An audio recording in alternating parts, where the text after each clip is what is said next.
戲要學嘅咩？乜你冇天分嘅咩？你冇天分，你唔好企喺度啊！學人做演員嚟，擺嗰幾個 pose 咁啊，做你嗰個表情咁，又話做演員啊？你做個表情出嚟要爆發力噶嘛，要感染力噶嘛。萬千良講乜嘢啊 ？model 同埋演員唔同，演員隻眼咧識做戲噶嘛，明唔明啊？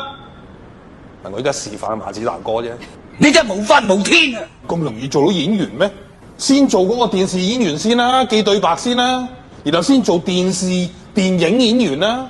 邊有話通街都係演員㗎？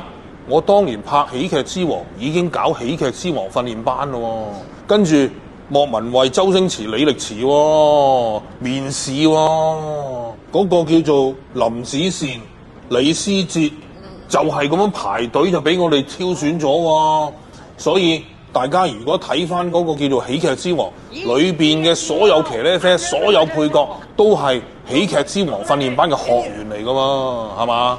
我哋就係中意揾一啲新面孔，我哋就中意手把手去教人做戲。